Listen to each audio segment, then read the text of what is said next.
There's a coordinated global policy push for digital IDs as the new form of government-issued identification credentials. And they're essentially all based on your biometric data, which can be your fingerprints, your face, the iris of your eyeball. And the idea is essentially to collect all of that data and have it housed or have it tied directly to your digital ID. So your physical ID will be mapped to the digital ID. Digital IDs are not really a separate project from CBDCs and this new digital financial system. And UN documentation and also documentation from the Bank of International Settlements, they very overtly state that CBDCs and digital IDs are meant to go together. And without digital IDs, the CBDC digital finance system cannot exist. One of the reasons it can't exist without that is because of the KYC functionality built into this digital financial system. They have the know your customer protocols. They have to know who you are. And so they want to have your wallet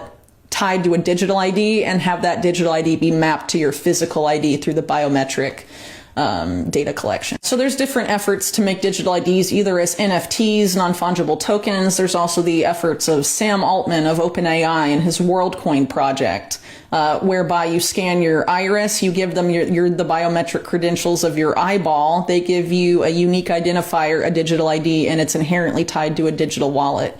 That is the same model the UN is using. They've already implemented it for refugees getting food assistance from the World Food Program. It's called Building Blocks.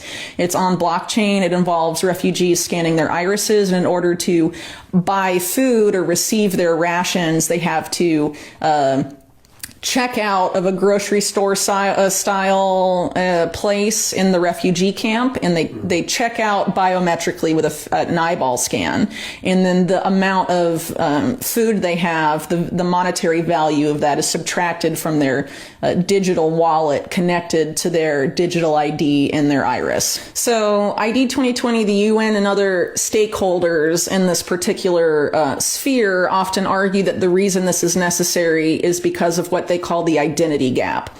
And the identity gap is the claim that the lack of digital ID is preventing people, mainly the world's poor, from accessing essential services, whether it's banking, whether it's education, whether it's healthcare.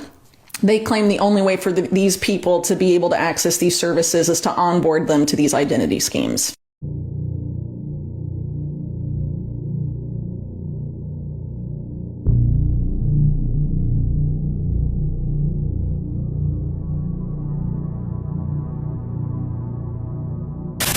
For too many years, it's been too easy for people to come here, slip into the shadow economy, and remain here illegally.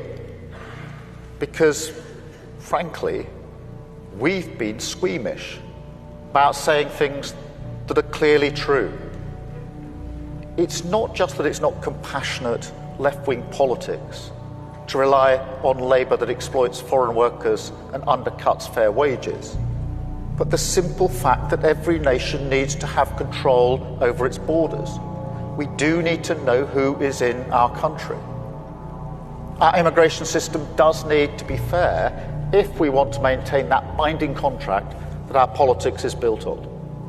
Otherwise, it undermines trust, undermines people's faith that we're on their side, and their belief that the state can and will work for them.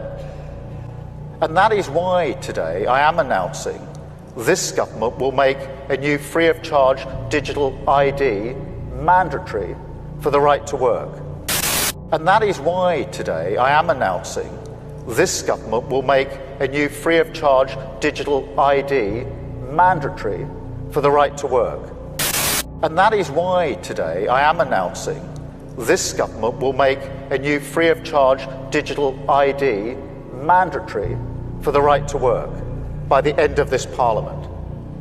Let me spell that out.